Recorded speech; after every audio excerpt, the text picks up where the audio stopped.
Welcome to the Filipino American Women Project, a podcast show that shares stories and life lessons told by individuals living or have lived in America that are of Filipino descent and identify as female. I'm your host, Jen Amos, a fellow Filipino American woman, and I'm excited for you to join us. Let's get started.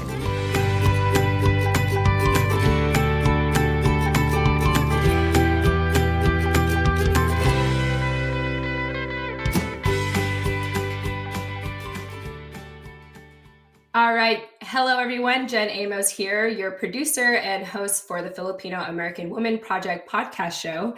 And as always, I have my co-host with me, Nani Dominguez. Nani, welcome back to the show.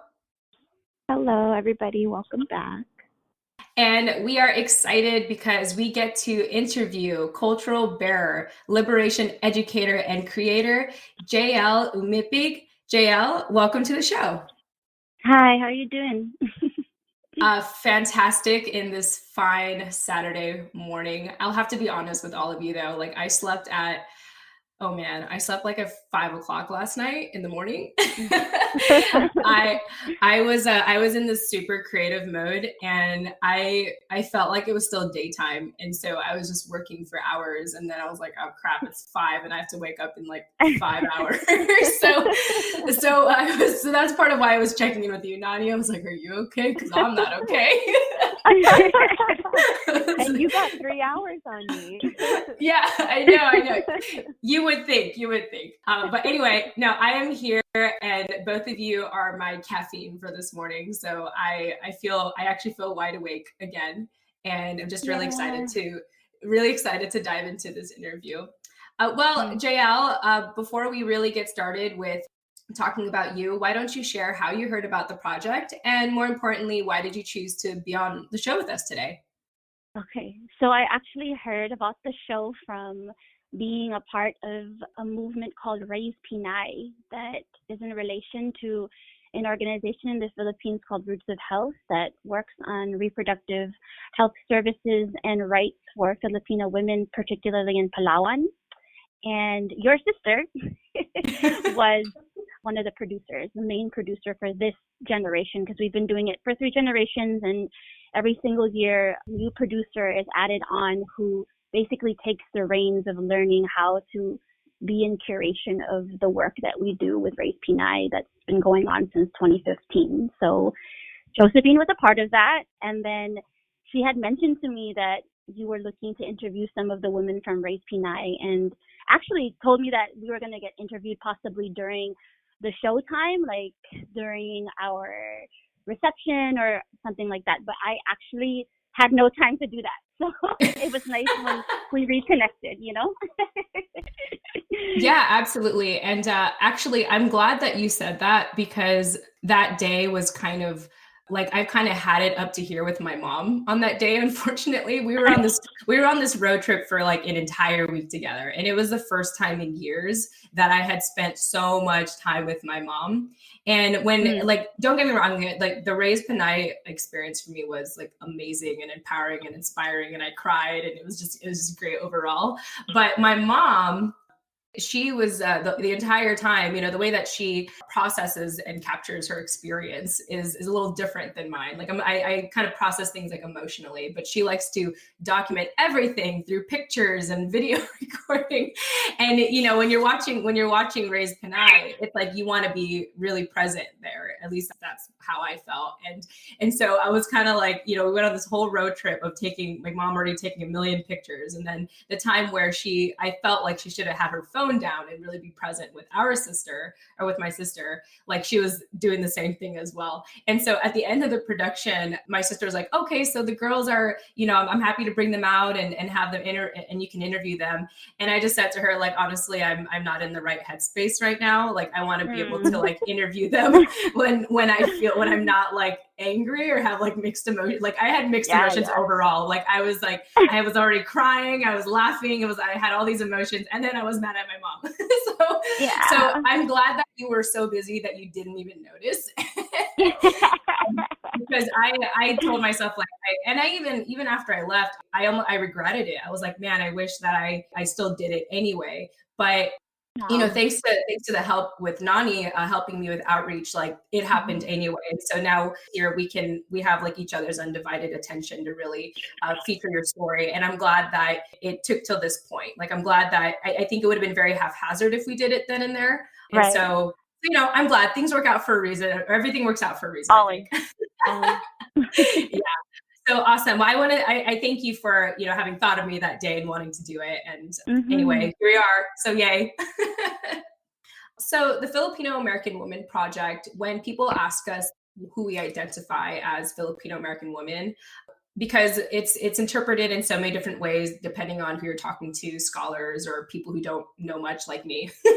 And so for the sake of the show, we identify Filipino American women as individuals who live or have lived in America, are of Filipino descent, and identify as female. And so, JL, I'd love for you to share why you identify as a Filipino American woman. Okay, so before I do that, I'm going to fully introduce myself and give you all my given name from my family. My name is Jana Lynn Caldatera Umipig. I'm the daughter of Rosemary Caldatera Umipig and Godofredo Peralta Umipig. My father, from the Umipig side, comes from Ilocos Sur, and he comes from a family of farmers and from the province of Santa Maria. And my mother comes from Ilocos Norte, from Pagudpud. And my mother came from folks who worked in forestry and working with like the trees. That's my lineage that I know of. My family migrated to the United States in Honolulu, Hawaii, and that's where my parents met each other. So they both were from Ilocos, but they met here in Turtle Island in the Kingdom of Hawaii. And so I was born and raised in Hawaii and moved to California and lived in California for some time, particularly in the Yokuts territory, which is also known as Stockton. And then I moved here to the Lenape territory, which is to many folks known as New York, in the region of the Bronx, the home of hip hop. And that is just so that folks can understand the complexities of where I'm from and where a lot of my influences come from and the way that I shape my identity as a Filipino woman. And I also want to kind of break down that as well, because in the current, I would describe myself as a Filipinx woman from in the diaspora. It's really important for us to kind of frame the ways our identity has been shaped by colonization. That's a huge part of the way that I live my life, and I look at the way that I contribute to life and the way that I relate to others in life is by understanding all of these really complex dynamics that have been created by colonization. So most folks in plain state would just say that I'm Filipino. But some people don't want to say Filipino. They say Filipino to take away the sound of King Philip in Filipino. And then some folks say Pinay or Pinoy to remove that entirely. And then there are other folks who name themselves from their province. So some folks might say I'm Ilocano. And then there are some people from the Philippines who don't even claim themselves as Filipino at all, or say that they're from the Philippines, because they're indigenous peoples whose lands they believe has never been ceded by colonization, and so they've maintained themselves in relation to their indigenous tribes. So one of my teachers is Ifugao, and he is Ifugao. He's not Filipino. These are the types of things that I feel like are important when we excavate these rememberings of our ancestral memory and our ancestral understanding that predates colonial shaped history and that allow us to understand ourselves. Now, being able to connect to those things and excavate that's like super difficult. So when I identify myself as Filipino in any of those iterations that we spoke about, and then also I wanted to add Filipinx, which comes from the Filipino community connecting to the Latinx movement in being able to reconnect to those in our community who identify as queer, who identify as transgender, who identify as non-gender binary, who are in relation to their sexuality and in relation to their sexual power in a way that has fluidity and that really is in relation to the way that gender is actually a colonial construct, but the way that they relate to identity in that sense and form. So I feel like trying to answer your question and then also framing for you that it's very difficult for me to answer that without going into this long conversation about decolonization and the time that we live in. And so that is the way that I identify with that those parts of myself. And I'm trying to wrap it up a little bit so that I can answer your question more poignantly. But yeah, that's the beginning. That's the foundation for me. And the foundations are very, very complex. So. Oh, I love it. I love everything you said, and I wasn't rushing you in any way. Yeah. And that's why I think that's part of why I was just really excited to get you on the show, because just following you on Instagram and what I know of you through the other people from Raise Panay, you have so much insight. I think I wouldn't even be surprised if the title of the Filipino American woman is offensive to some people, because I'm sure that we've already excluded, some people feel excluded because we don't have the Filipino X in there, or, woman, like some people who are non-binary.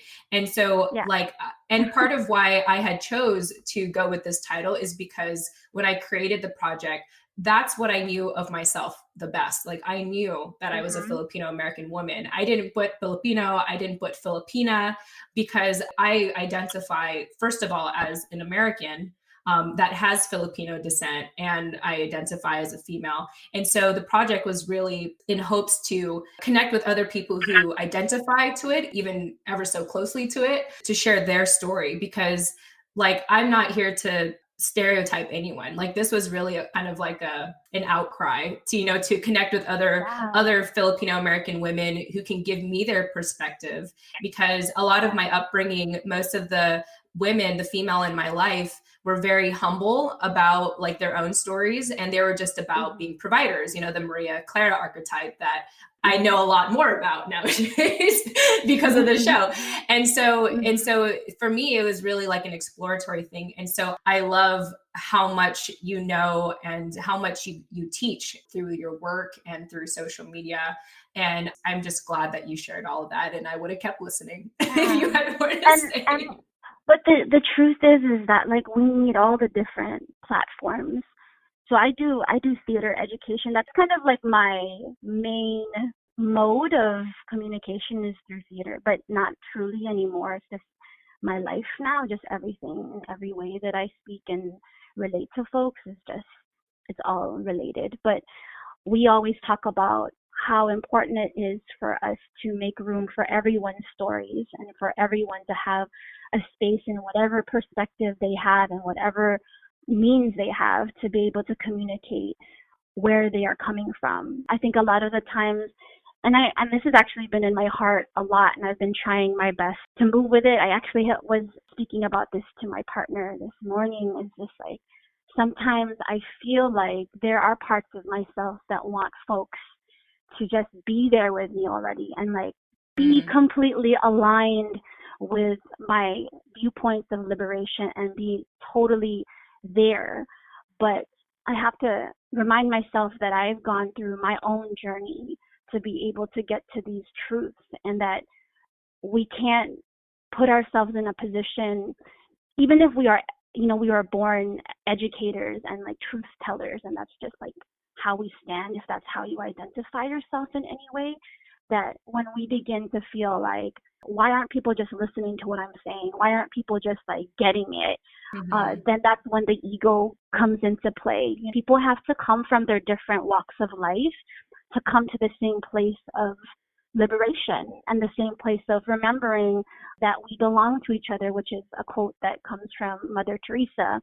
And just these types of truths that are really important. And in order for us to get to the real truth, we have to be able to see all the perspectives that exist that conflict with each other, because everyone is walking in different truths in this existence. It's been shaped that way for so long.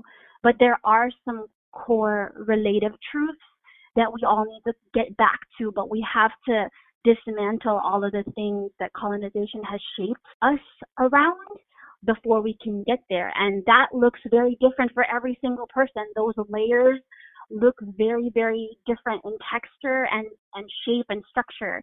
And so it's important for us to have some grace around making room for people to do that. And in truth, I don't always have that grace. Like sometimes I'm just like, what the hell are you talking about right now? Like this is absolutely ridiculous that you're speaking in relation to and even in protection of or in fighting for the colonizer and you don't even know it. And I feel like I want to like go off on people, even people who are close to me in my life.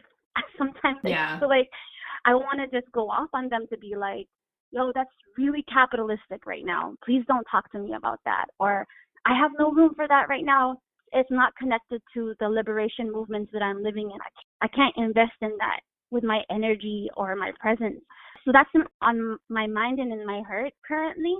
And then I'm also trying to kind of ground myself in some prayer around how do we hold each other with a little bit more grace? Because it's really important for us to do that in this time if we're ever going to find each other on the same walk of liberation. Yeah, I think grace is the biggest thing that I think our community in general has to learn. And even just like what you said, even when you already practice grace, sometimes other people may trigger something in you where you're not going to come off as graceful. I think about, like, for myself, I'm extremely graceful and open and compassionate to the people that I interview on the show. But you ask me about my family and my relatives in particular, and it's still a tough thing for me to have grace around because of all of the things that I grew up, all the abuse and trauma that I experienced, within my family. And so I mentioned this in a past episode, but I had to really completely remove myself from that environment and put myself in a safe space. So then I can do a project like this where I can start to work my way back to that. And who knows if I ever will be close to my relatives the way I was when I was younger, but I'm hoping that something such as this will at least give me a sense of peace because of topics and issues and creating awareness, just like the way that you are, and how there's a lot of deconstructing we have to do in our community. I just wanted to go back to the first question, being how and why you identify as a Filipino American woman, and JL's response. I love hearing the way that you thought through that question, because I think that's how a lot of us respond or react to that question. It's like, how much time do I have? And I love the way that you brought up all the different ways that we identify between, like, Filipinx, Filipino American, Filipina, Pinay, Pinoy, like all the different ways that we identify, because I think that's, for a lot of us, the first thing that comes to mind as well. And it can make it confusing even for us to answer that question about ourselves. So I just thought it was really nice to hear that your thought process kind of play out like that. So yeah. All right, Jen Amos here, jumping into the middle of our show, as I always do, to remind you why this show is possible. So, at the end of every episode, I tend to say, if you didn't catch our guest contact info, don't worry, we'll have those in the show notes. Check them out. I worked so hard on them. You're welcome. Well, it's been brought to my attention that our show notes are not as easy to find as I thought, which is why, starting summer 2020, the Filipino American Women Project is proud to be partnering with Captivate, the world's only growth-oriented podcast host. Captivate is created for independent podcasters, designed from day one to help you to focus on audience growth and the expansion of your audio influence. One way that Captivate makes our lives easier as independent podcasters is by taking the guesswork out of making a website for your show. That's right, a website for your show. So listeners, starting summer 2020, finding our show notes will be so much easier, all thanks to Captivate. You're welcome, as always. If you're about to start podcasting or are getting burnt out from all the extra work of producing one, like building a website, consider a 7-day free trial, that's right, free, with Captivate by visiting thefil-am-woman.com. That's the Fil-Am, short for Filipino American Woman.com. Or, check out our show notes in the meantime, which is in the details section of each episode. Once again, you can visit thefil-am-woman.com or visit the details section of this episode. Word. Thank you. I feel like it's a process, it's life. I feel like and I've been unpacking this a lot lately too, because I feel like that question is also related to the question, where are you from? Because I get that a lot. I'm sure you all do as well. That's like a part of our existence. And so when people ask me that, I'm like, do you have time? Do you have time to know where I'm from? Because I can tell you, but it will take a very long time. Right. I need at least like 10 minutes. Yeah, exactly. You know what? I appreciate you saying that, JL. I feel like the other maybe description I should ask to this question is, and take your time, take your time explaining why you identify, because otherwise, and maybe you could even help me and Nani, like, is there a better way to, how do I ask, like, right, is how there do you a more identify? graceful way? Yeah, exactly. I feel like just posing it also gives the opportunity to have that conversation, because like I said, I feel like you already both are holding this whole movement that you are making with grace by inviting certain people to come and be in relation to you. I think that's one of the things for me. I see the way that folks move, and a lot of the times what allows me to say, okay, like, those folks are moving in good ways, in a good way for me, is when I look at their relations. And so when you're willing to invite folks into a conversation and be, in some ways challenged, or in some ways expanding from your viewpoints, or to complicate things that you are saying, then we're on the right path. I get wary sometimes of like framing questions in a way where you try to lead folks in a certain direction. I feel like it's so much more powerful when the questions help folks to just dive into their own narrative, and even if they don't, that if you all make the room for that, and I think you're doing that right now, so it's really wonderful that there's room to explore together and to excavate some things together, like on the spot, and not be in a position to think of like, am I saying the right answer? Am I answering this the way that I'm supposed to? Or even if you all are like, are we questioning in the right way? I feel like it's more, after the question is posed, are we holding it with grace? Are we giving ourselves the room to be uncomfortable? Are we giving ourselves the room to expand and grow? And I think that that's more of what we need to look at. Yeah. Well, this show has been JL approved. It's really great. I think it's beautiful. I listened to Nini's interview, and it's so wonderful that Nini was able to have that space as well. A lot of the women from Race Pinay really, when they came in and sat with us and were in circle with us, there was a lot of belief in self that your voice didn't really matter, that your story didn't matter. I don't know if you were there when Josephine had spoken about like her connection to imposter syndrome, like, who am I to take up space? Like, who am I to take up room for me to speak what I have to speak? And that's all a part of colonial mentality and trying to stop us from speaking unless we are on a platform that's created by the colonizer and they've approved it.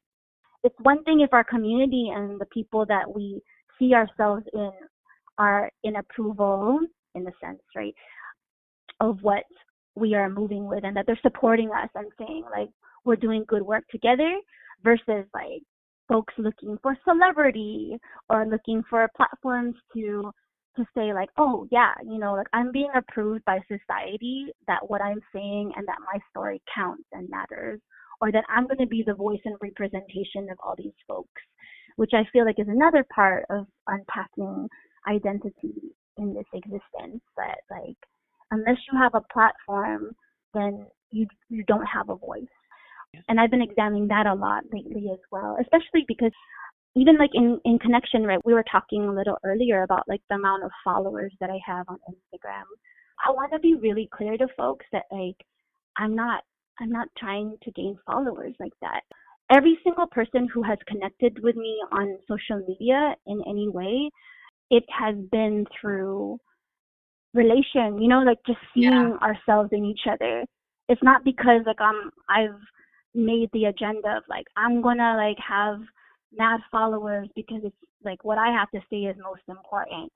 I know that this is a space of communication, like social media is a space of communication, and I have things to say about stuff. and then folks end up having these really great conversations with me, and I get DMs all the time and make relationships with folks consistently. And I love it when folks are from New York and then we can actually meet each other in person. Or if folks visit New York and they're like, hey, are you holding anything? Is there any way that we can meet up? And if I have the time and space to, like, I love doing that. And I feel like a lot of folks nowadays are using social media as a space of creating some celebrity, branding themselves. And it's very disturbing because it's very colonistic. And I am doing my best to hold that and be also challenging that very much so, like, what's your agenda? So I've been thinking about that as well. Yeah, I think social media is like money. Everyone has a different take on money and what it can do for them. It's at the end of the day, it's really a tool. And of course, though, there's other ways to get things that don't require money. But the point is that social media is also a tool in the same way, where and it really just depends on what you see. Everyone interprets it differently. Some people want to become a social media influencer and like sell their celebrity and sell the clothes that they're wearing and these photo shoots that they do. But what I love about your feed, it's how intentional you are with what you're posting.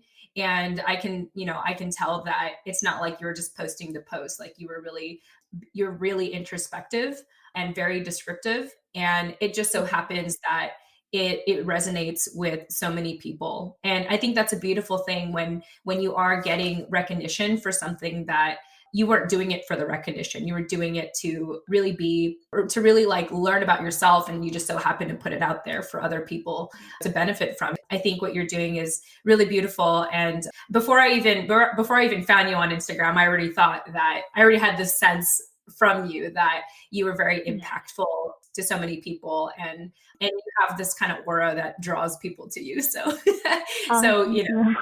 yeah. You know why I do it? The truth is because I do it for community. Like I do it for the community of it all. I do it for the solidarity of it all. It makes you feel like you're not alone in some ways. It's very difficult sometimes when you have these types of ideas and thoughts, and then you're surrounded by, especially in New York, you're surrounded by so many folks who are just walking in complacency and even in investment of oppressive structures, for you to not feel like you're by yourself sometimes. But more and more, because of these types of ways of connection, like social media, we find each other. We find each other so easily. And I think this is one of the thoughts that I've been sharing more often that I feel like is kind of disturbing for some folks, or that makes folks a little uncomfortable in some senses. But I've been thinking about how colonization had to happen for us to be in this type of connection globally in this way, where we're in relation.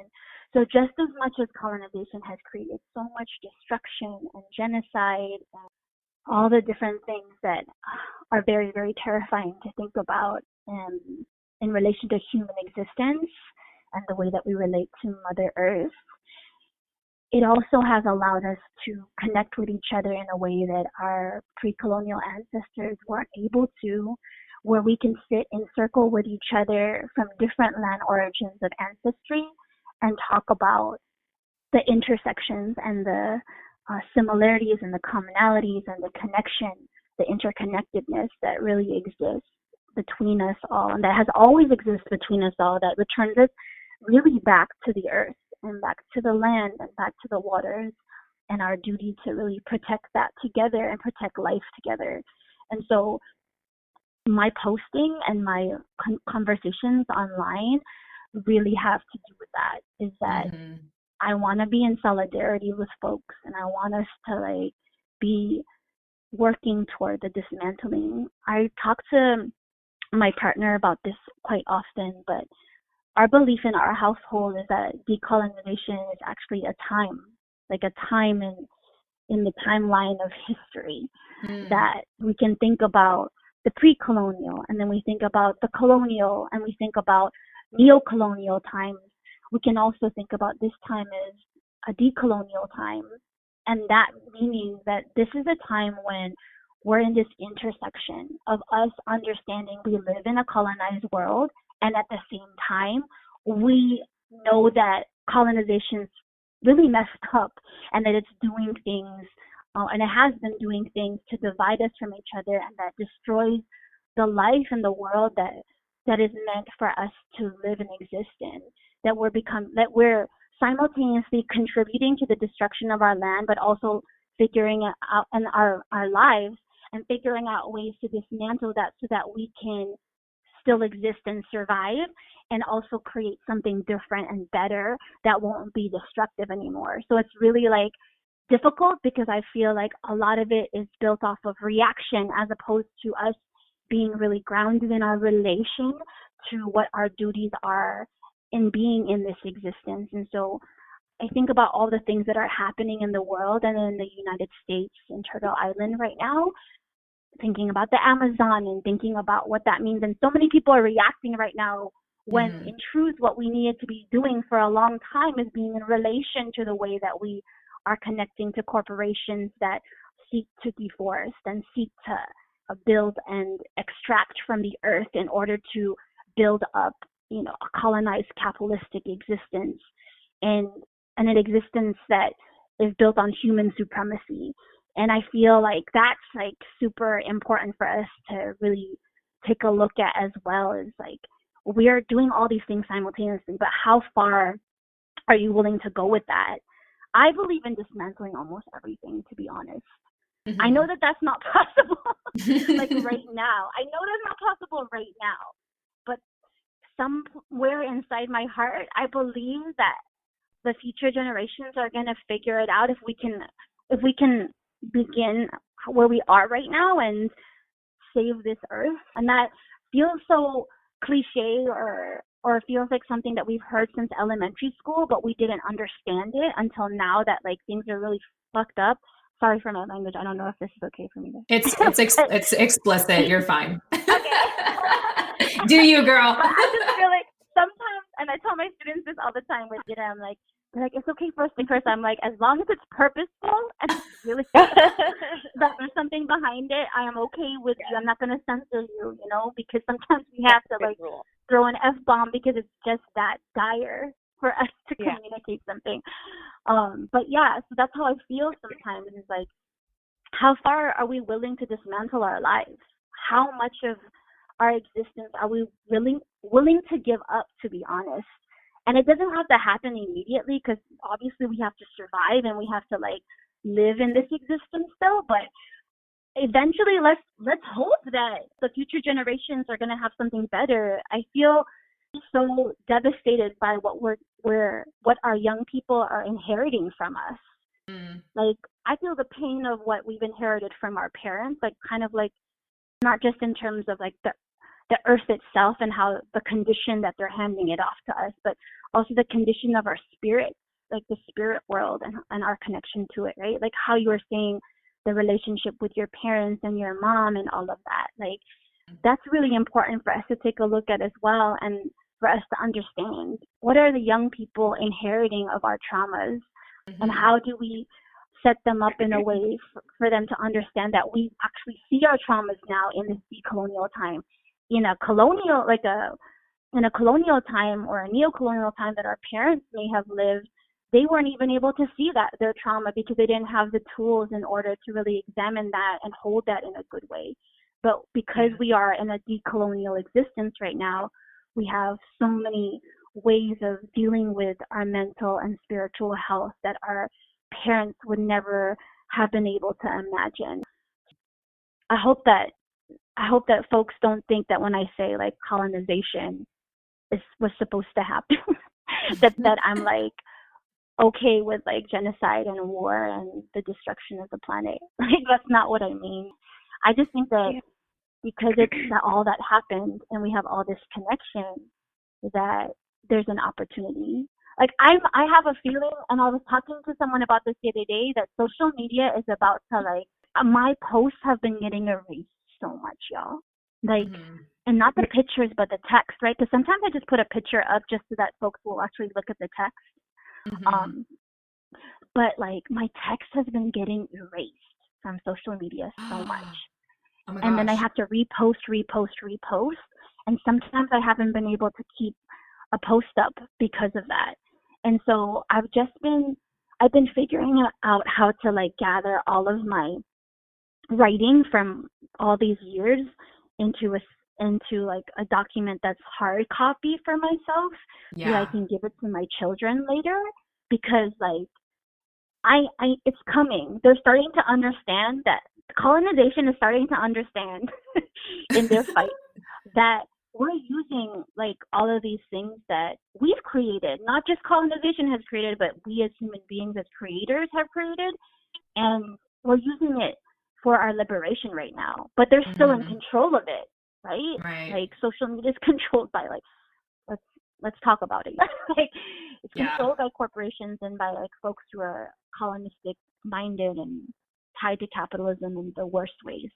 And like eventually they're not gonna let me post my shit about decolonization. They're not gonna allow me to show photographs of what's going on. I have so many friends whose stuff is getting censored just because they're talking the truth about like indigenous people and about land destruction. It's crazy. Like folks are writing about land destruction and then their posts get removed entirely. It's wild. They're on to you, JL. I know. uh, Really? Onto all of us. Who knows? Like your even podcasts. Like yeah. when will they start like censoring podcasts? It's just Oh man. One thing that I feel fortunate about is the platform that we're using, Anchor, is intended to be a great equalizer for people who may not have the economic resources to like fund their own show and stuff and have the resources. And so I like to believe this platform is in support of our show. So thank you, Anchor. I also wanted to add, it's good for folks to know about that. yes. Yeah. If you look into more Anchor, I mentioned in almost every episode, so I won't mention it again. I won't do another plug right now, but I mean, I already did, but anyway.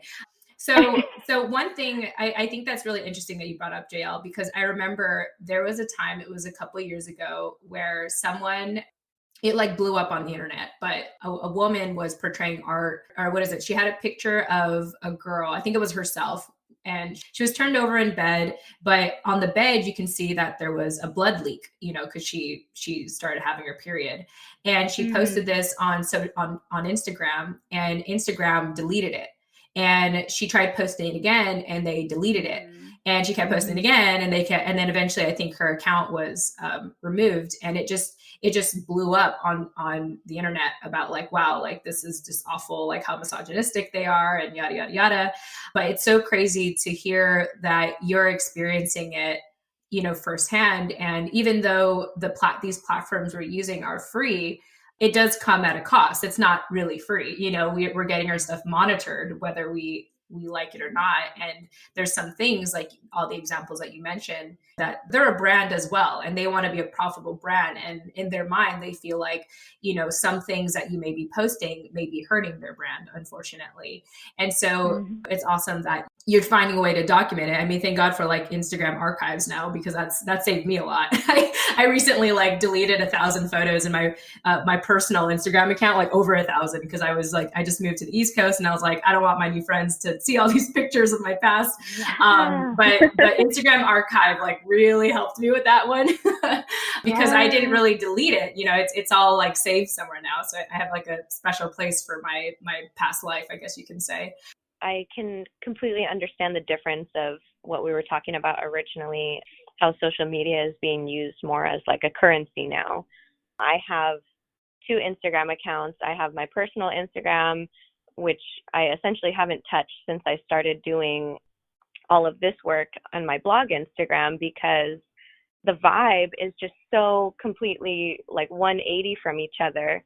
When I'm on my personal Instagram, it's people advertising what they're wearing or what they're doing, and just essentially highlights from their life that are probably photoshopped and whatever else. And being on that account, just scrolling through my feed, like noticing the way I feel, it's almost instant. Like it makes me feel bad. And then I switch over to my blog Instagram, and it's this whole community. I really like what you said, JL, about how you are using social media to create a community. And I think that's also what we're doing here with this podcast. And I love that we're able to connect that way, because if it wasn't for this double-edged Instagram sword, you wouldn't be able to connect with each other this way and keep in touch with each other this way. And I wouldn't be able to learn about myself from accounts like yours that actually do post relevant content and things that actually speak to me. We need more of that. And I think more of us need to look at it the way that you do, as an intention to create community and actually interact with the people that are reaching out to you and try to meet up with them in person. So yeah, I love that. And I think that what we're doing here is just a part of the evolvement of our entire culture and our people, essentially. Like you touched on earlier, we're just now starting to be able to identify and kind of speak out about internally our internal battles and what we struggle with. So hopefully, I think that what our kind of duty is here is to just push out as much content and as much information as we can, with hopes that it doesn't get flagged or removed or restricted. And for the generations that come after us, they will hopefully be able to take all of this and really catapult it into a whole movement. Mm-hmm. Yeah. Speaking of platforms, JL, you mentioned earlier about how there are certain platforms that really restrict us. And I love how, in my own experience, like a lot of people in the Filipino community have just created their own platforms. They're like, oh, like F that, like forget like what other people are doing. Like, I'm not going to live for their approval anymore and try to get through their outlet or their platform. I'm just going to create my own. And so one thing that we have mentioned multiple times throughout these episodes is that a lot of people in the Filipino community, or at least Filipino American community, are getting a lot of their education of being a Filipino American through social media, specifically on Instagram. And that's actually how Nani and I had met, is through Instagram. And a lot of the people that we have connected with and interviewed is because of Instagram.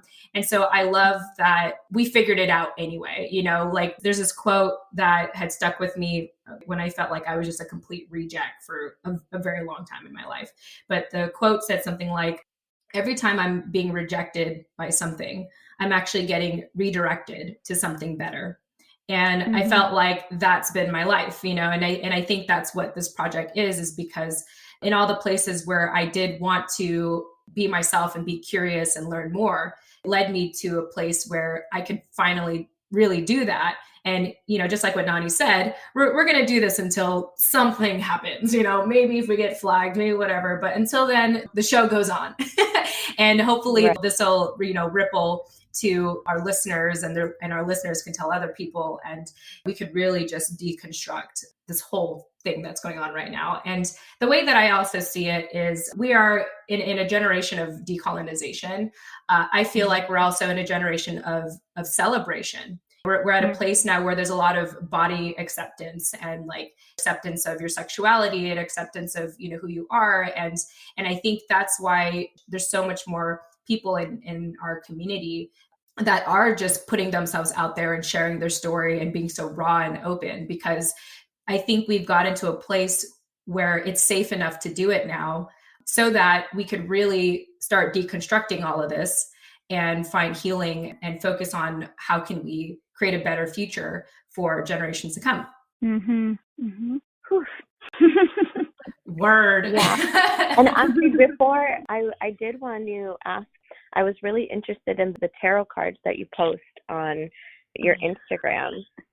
Yeah, my goodness. The tarot cards, again, like a communally driven project that wasn't even a project at first. So, and this is like, I know that we only have a little bit of time together, but a huge part of my life is the spiritual path that I'm walking, that I live.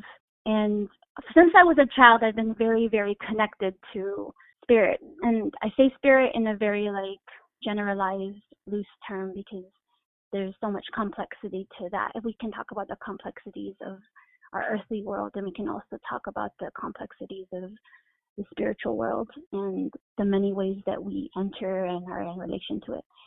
And so reading cards was one of my first ways of being able to connect.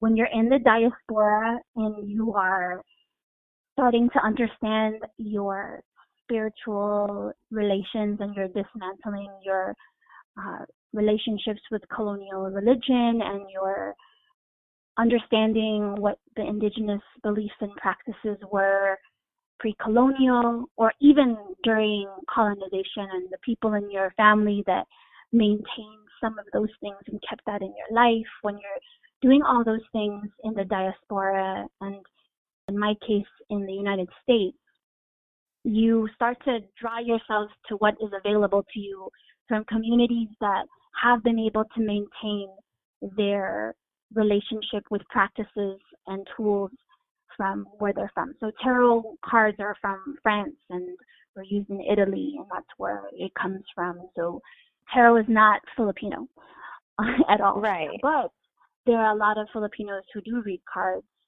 because that tool is available to them. And in truth, you can read with almost anything, right? I've been in communities that read with shells and others that read with tea, and that some read with egg yolk and all of these different things. Oh, wow. Yeah, and so the tarot cards were because I was reading cards a lot, but it wasn't a job. Like, I wasn't out here like reading cards for people. As a job, I was reading cards for friends because they knew that I read cards for myself. And I would read for them, and we would have these really beautiful, impactful relational moments of me seeing them in a different light and them being in vulnerability to really step into sharing that part of their spirit that I was seeing interactions with cards. And I had a really good friend, her name is Mimi, who was like, one day was like, why don't you just make your own deck? And I told her, Yeah. Mimi, I don't have, when would I ever have time to even do that? This was like 3 or 4 years ago now. And at that point, I was drawing every single day because drawing is one of my mediums of channeling and of connecting to the knowledge inside of my mind, because some things just you don't have words for, but you can visualize it. And so she's like, you draw every day. And I was like, I know I do, but this is like a different feat. And she was like, if you just draw one card a day and make it a part of like your ritual, then you'd be able to do it, JL. And she also like pushed me because she was like, you see the cards very differently, and every time that I have a reading with you, I feel like you give me a little bit of hope or a little bit of something for me to work on. And a lot of the times when you read tarot, some folks get a little bit nervous because some of it feels negative, but in the way that I've learned of indigenous teachings, there's never really a negative. Even when we talk about death, like some folks are so nervous about getting the death card, but death is such an essential part of our existence, and we've learned to be afraid of it. And so I did it. For 78 days, I drew every single day a different card. And for a long time, I didn't even know how the heck I didn't know what to do with it after that. I was like, okay, now the drawings are done, so what now? And I was also doing the writing. So I wrote about 100-something pages of writing in relation to the cards. And I was just like, okay, now what? And I put it out there to the community, and the community has been lifting that work. I don't make tons of money off of it. It's actually like, it kind of like feeds back into itself, or it feeds into the ability for other works to grow, but that's not like a main source of income. And so folks, if they find the cards, and they find it, if they're related to me on Instagram, then they're related with me on Instagram and they can see it. But I don't have it in stores, and I don't have it in a shop or anything like that. It's just like, if you are in relation to me, then you're likely in relation to the cards in some way. And so the cards there are now over 500 decks that are across the globe in places like Singapore and France and Australia and in the Philippines. I have a couple of teachers in the Philippines who are healers who use the cards, and it's a really beautiful thing. It was scary at first to put it out there in the world because it's a tangible thing that holds a lot of my beliefs, and I was afraid for a lot of different reasons. But now that it's kind of been out there, it's just been a really beautiful, again, like way to connect to community a way to build in solidarity. And it's such a blessing for that alignment with a lot of folks. So that's what you've been seeing being posted, because we're actually doing another pre-order of the cards. In order for them to get printed, I need to get a couple of orders in prior and be able to have the Capital Foundation to be able to order them at all. And so right now we're doing that until October. But, you know, unless people are on Instagram with me or hear this podcast right now, I don't really know what it is. You know, you can't find it on Amazon. I have my post notifications turned on for your page because I love this content that you post, and it really, I can spend hours on your page reading about all this stuff. Mm-hmm. I'm like, I want some cards, but I don't obviously know how to use them or what to do with them. But that's really great. And I love that you're also keeping it really close to you, and how you say like they're really only accessible to people that are in relation to you or your Instagram page. I think that keeps it really, really special.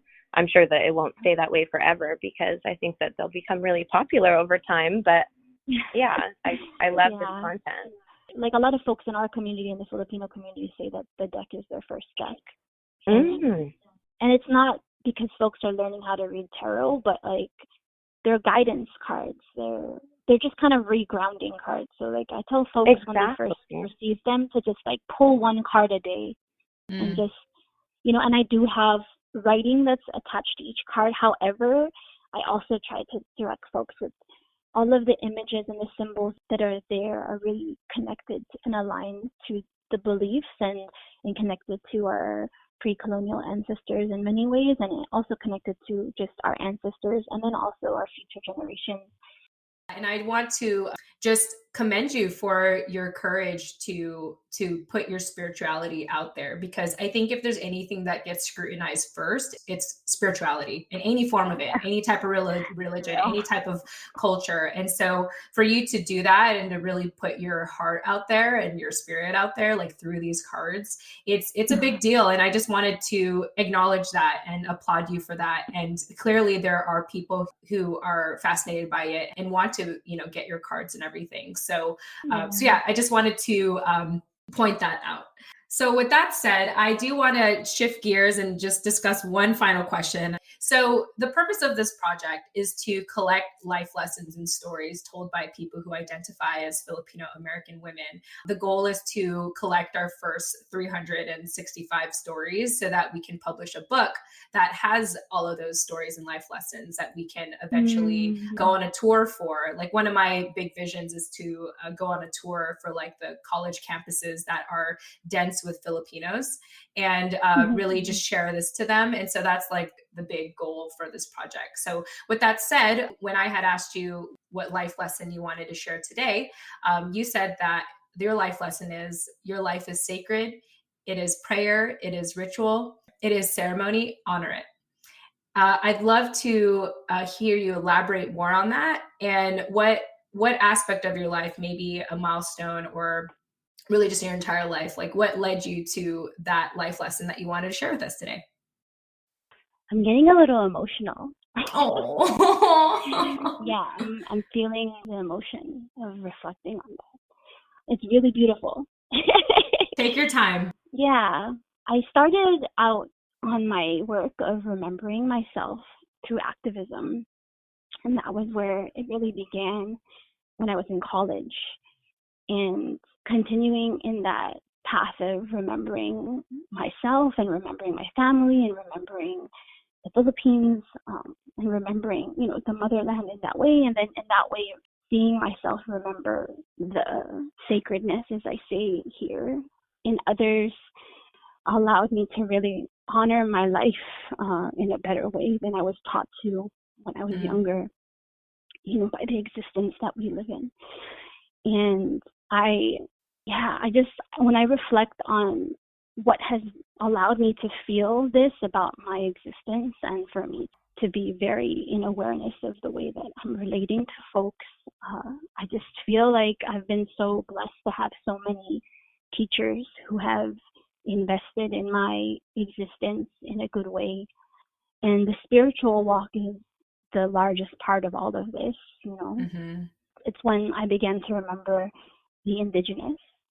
That is something that I feel is extremely important for all of us to really be in understanding of and be in relation to, is that indigenous peoples are our greatest teachers in this time, because they are the ones that have been able to continuously be in relation to our greatest ancestors, which is the earth itself.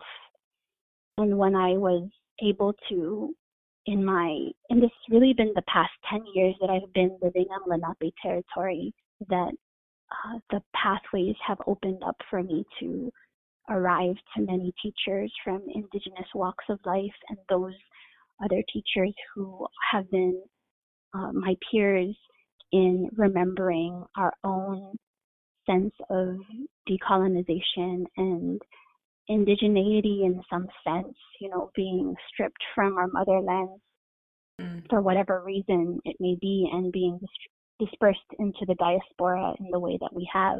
And I feel that is why I believe in that. It's not just a lesson, it's a truth for me, for all of us, that we have to honor our existence in our life. And in order to do that, we have to honor each other, and even more so, we have to honor the earth. And that's the learning that came from the indigenous peoples. And it's really important for us to understand that so many folks who are protectors of the land in that way, like many of our indigenous peoples, are being killed because they're a huge threat to the colonial way and the colonial mindset. And I feel like the activism in my life really set me up for that, just kind of awakening that warriorship within myself, that like something's not right, that the way that we're relating to each other is not right. There's something not good about this. There's something that is drawing me further from my liberation, the way that we are treating each other, the divisiveness, the jealousy, the ego, the feelings of competition, the wants to be in celebrity, the ideas that only certain people get to be the representation of many, the silencing of voices, the killing of people, all of these different configurations of why I was being enraged. I was holding inside of myself this rage. And when I arrived and I continue to arrive to communities and be in relation and community with them, and continuous connection with them, which is, I think, is also really important, is for us to think about how our relationships are like fleeting a lot in a colonial world, and how in an indigenous way we understand that we're always in relation, that it's never disconnected, and so we need to take care of that more. All of these things are the reason why I believe that. When you asked me, I felt like I typed a couple of things before I sat down, and I was just like, no, actually, this is what it is. And the ceremony of life is very real. Whenever I do spiritual work in the diaspora and I invite folks into a circle of ceremony or ritual, I always try to remind them that this is not the real ceremony. This is a gathering for us to be in a particular space together in relation to the ceremonies of our lives, that we walk into this space of circle and connection to each other, but our entire lives build off of the practices and the rituals that we are shaping our existence with. And many people's rituals and their practices are damaging toward them, are what cause a lot of the trauma and pain. And we haven't been able to step outside of that. So I feel the more that we really honor our lives as being sacred, then we begin to also do that to the rest of this life and existence, because those things aren't separate from each other. We start to realize how not separate we are. Like when you think, and I keep on thinking about the Amazon, because that's like and that's making me super emotional, because it's scary. Like it's really scary, because a lot of folks don't even understand that so much of what we breathe comes from those forests and come from those trees. And so it's just such a huge example of what I'm trying to communicate right now in this exchange with you all, is that we are not separate from each other. We're extremely connected. And the more that we pretend that we are allotted more, or we're deserving of more, or believe that we have the most authority or power to say who deserves what in this existence in order for them to survive, like the more that we are confronted with the earth really screaming at us, you know, like Mother Earth is like totally scolding the fuck out of us, like, and being like, you know, how dare you treat your brother that way? How dare you treat your sister that way? And not just in terms of human form, but also in like the animals and the trees. Like, how dare you treat your ancestor that way? And so when I say that as a lesson, it's in relation to this like huge belief, this truth that so many of us are disconnected from, and that really like breaks my heart in so many ways. But also it threatens my life, you know? It threatens the hope even inside of myself. You know, I want to have children, but there are many times when me and my partner, in relation to talking about our children, we're like, do we really want to bring our children into this world? Like, will they even be able to live full lives? Will they even be able to exist? Like the 32 years that we have lived, but will they even be able to live with or live in relation to if the trees are gone, if the waters are polluted, you know? So, and then these are the moments when I'm just like, wake the fuck up, people, you know? And then I'm like, am I being in my ego by saying that? Am I being unrealistic? Like, are these radical thoughts like really, truly that radical? Yeah, y'all. I'm like so emotional right now. I don't know. I think I might be coming to my cycle. It's totally fine. It's totally fine. I feel like I could listen to you speak about this forever. My heart. Yeah, I'm so thankful to you all for doing what you're doing and for connecting all of us in the ways that you are. Like, this is the important work that we need to be doing with each other, is to create these relations and to be in this ritual together. You all are creating a ritual, 365 rituals that you're going to really allow yourself to be able to bear witness to others in this existence that are walking in solidarity with you. So thank you for doing that, for yourselves, for your healing and your ability to rise, and also for theirs, those 365 that you are going to be, you know, who are going to have the honor of being able to relate in that way. And then for everyone else. So I just, I mean that so deeply from the bottom of my heart. Like, thank you so much for inviting me to speak with you all in this way, and for allowing me to like flood like I am right now. Like, I'm flooding. I'm going to leave this room and my partner's going to be like, how was the podcast? But yeah. Well, no, I mean, thank you, JL, for sharing and just for being so knowledgeable and passionate, and for sharing all of that with us and all of our listeners. And I hope that if this resonates with anybody, that you reach out to us, however Jen lets you know to do so in the show notes. But I want to really keep this conversation going with whoever it resonates with, because I think it's important things to know. Yeah.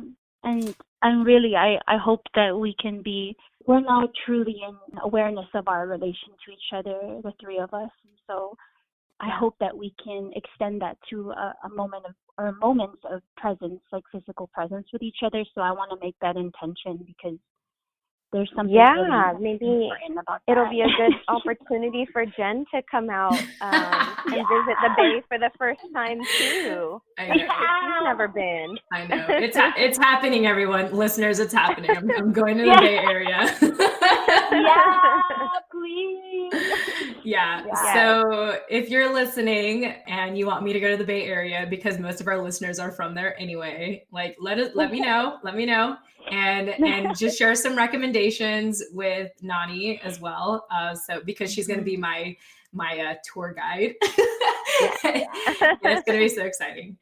But also, JL, I just want to thank you so much for sharing your truth. I want to really applaud you and acknowledge that you were very unapologetic about sharing your truth. And I think we need more role models such as yourself who is willing to do that, is to put themselves out there and if you get scrutinized, I don't know if you do, but like if you do, it doesn't matter anyway, because yeah, I'm sure. Yeah, you probably do, but it doesn't matter because you're here to, you know, my husband always says this in our business, like we're only here to serve who we're meant to serve. And I think that's what you're doing. You're speaking your truth. And that's what this project really is about, is giving a space for people who identify as Filipino American women to speak their truth. And so far on this show, I don't think we've had one similar story yet.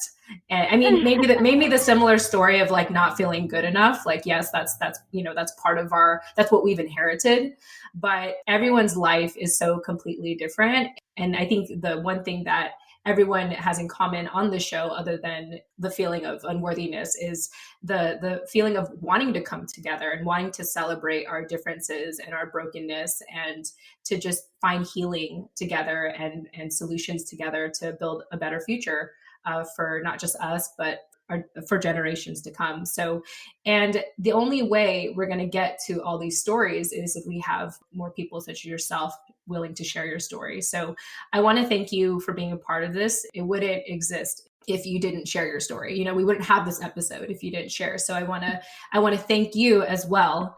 And also you too, Nani. I always want to thank you because, you know, you're doing the show with me and you always add a different perspective, and it helps me out. And, it just adds to the conversation. It really does. So with that, very welcome. Thank you. So with that said, I know that we have been talking for some time now. JL, for anyone that has resonated with you, how could they get a hold of you if they wanted to reach out to you? For as long as social media exists, and we can still be on there without being flagged as in this existence like a terrorist or something. I would say for folks to start with meeting me on social media, and then I usually only give my number to folks or like get that in relation once we've had like some true conversation with each other and true connection, because you know, sometimes you can be over accessible for folks and you need some boundaries. Yeah. So, but social media is a good place to start. And if our relationships grow from there organically and genuinely, then we can continue and we can move together, you know, and we can be in presence. So yes, JL Creator is my Instagram. And then my full name, Janalyn Uwibig, is my Facebook. Those are the only two platforms that I use. I'm not a Snapchatter. I'm not a tweeter. I don't tweet. Yeah, I think it's also because I'm really connected to the visual and being able to like send people to articles and all that stuff. And I feel like the other platforms don't really make room for that as well. So yeah. Right. Awesome. Well, JL, I want to thank you again for taking some time to thoroughly share your story and just some historical background and perspective and philosophy and spirituality and everything. It's been such an honor. I know this won't be our last conversation. I hope to see you in the Bay Area soon. Who knows when that'll be? I'm just putting it out there in the universe to make it happen. I have some things going on in October, but universe, just make it happen. And Nani, I want to thank you for co-hosting as always. Well, ladies, thank you so much. Listeners, if you want to get a hold of JL, you can check out our show notes for that. And if you want to reach out to us, and if the show resonated with you and you have something to say, that'll also be included in the show notes. So with that said, I want to thank everyone for listening, and I look forward to seeing you all on the next episode. Take care now. See you next time. Bye, y'all. Peace.